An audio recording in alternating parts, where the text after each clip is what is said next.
Cette conférence va maintenant être enregistrée. Bonjour tout le monde, lundi 29 octobre 2018, point bourse du jour. Panne technique chez Euronext, donc on ne pourra pas voir les actions, sauf si elles ont ouvert d'ici là. Donc pas de cotation sur les actions, et la raison est géniale, hein, puisque c'est lié au passage à l'heure d'hiver. Donc je crains que les actions ouvrent à 10 heures. Il faut dire qu'on ne s'attendait pas à ce qu'on change d'heure ce week-end, hein, c'est vraiment la première fois, donc moi je trouve la raison géniale.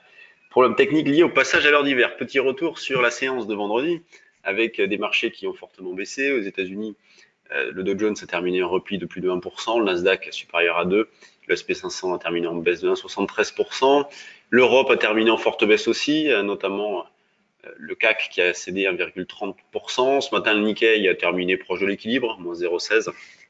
On est actuellement sur le futur échéance novembre à 4986 points. Donc vendredi, on est revenu tester la zone des 4009 et on constate que la résistance s'organise autour de ce niveau-là.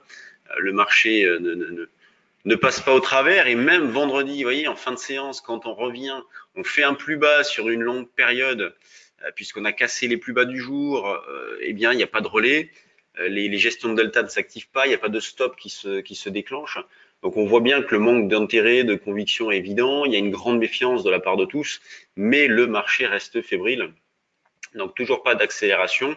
On continue de travailler vendeur, donc ça a parfaitement fonctionné ces derniers jours, avec de beaux replis à chaque fois, une volatilité intraday qui, elle, a augmenté, donc ce qui permet de réaliser de beaux écarts. Pour aujourd'hui, eh bien, en attendant les actions ouvrent, on va essayer de vendre dans la zone des 5000, 5005, donc 98 amis, 5003.5 par exemple, pour commencer à vendre un petit peu. Donc on a bien évidemment conscience que pour l'instant, le marché ne veut pas se dégrader davantage. Donc, faut pas hésiter à acheter un petit peu de call. C'est ce que nous avons proposé nous, dans la salle des marchés vendredi. Quand on était autour de 4009, on a proposé d'acheter du call 5100 échéance novembre, qui peut constituer un stop en cas de reprise du marché. Pour l'instant, on n'en est pas là, ça reste baissier, mais ça peut toujours servir à un moment donné, ou au moins tranquilliser si jamais on a tort temporairement, comme la semaine dernière par exemple, hein, sur des ventes plus ou moins bien réalisées. Il a fallu supporter un écart, notamment quand on est revenu à 5040 jeudi soir, même en ayant vendu mal. Hein. Moi, j'avais commencé à vendre un petit peu mal dans la zone des 4940-50. Le soir même, on est 100 points plus haut, mais c'est vrai que le fait d'avoir des calls permet de tenir sans stress. Et le lendemain, quand le marché ouvre à 4950 et que derrière on va chercher 4009, c'est jackpot. Donc on continue comme ça. Sinon, les niveaux d'information, eux, sont bien plus éloignés, puisque c'est au-dessus de 5265, 60 que l'on aurait une amélioration. On passerait acheteur au-dessus de cette zone-là, mais pour l'instant, on n'en est pas là. Donc c'est pour ça que je préfère matérialiser un stop via des calls. Sur le DAX, on continue à travailler vendeur. On a fait un double top sur le DAX. Quand le CAC, lui, a fait un top bien en décalé, pas tellement exploitable, le DAX, lui, il a fait quasiment parfait. Donc, on est dans une zone de vente autour des 11 275, dans l'idée d'aller chercher 11 195 par exemple, voire la zone des 11 140-50. Là aussi, il y a une belle volatilité. Il faut en profiter. Il ne faut pas hésiter à laisser porter. En cas de dégradation marquée, le DAX, il y a un niveau un objectif potentiel qui se situe autour des 12 670. Sur le CAC, ça serait la zone des 4 750 si jamais la dégradation venait à être plus importante.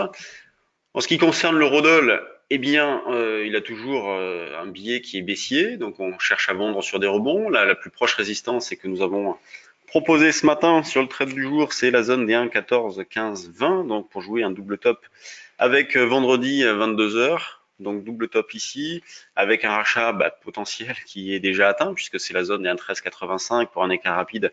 Sinon un 13,60 et ensuite un 13,40-50. C'est exactement les niveaux que l'on a travaillé la semaine dernière sur l'euro-dollar. Donc on prend les mêmes et on recommence, il n'y a absolument aucun changement. Quand on regarde ce qui se passe au niveau de la volatilité, elle n'est pas énorme au vu de la méfiance de tous les opérateurs, au vu du contexte, au vu de l'ambiance générale. Eh bien, on voit que la vol, là, on est actuellement à 4970. Si on regarde par exemple du 4975, hop, on est autour de 20 de volatilité, donc c'est pas non plus énorme. Elle a augmenté ces derniers temps, c'est vrai, mais c'est pas non plus énorme. On n'est pas à 25-30 de vol. Donc c'est pour ça qu'il est toujours possible d'acheter des calls. Par exemple, les 5100 que nous avons achetés vendredi, on les a payés autour de 20. Je n'ai plus le prix précisément en tête, mais autour de 20. Puis là, on a quasiment pu doubler la mise, puisque ce matin, il valait plus de 40. Bon, le but n'est pas forcément de faire des écarts avec, mais plutôt de vendre des options, mais on peut également s'appuyer dessus pour faire des options.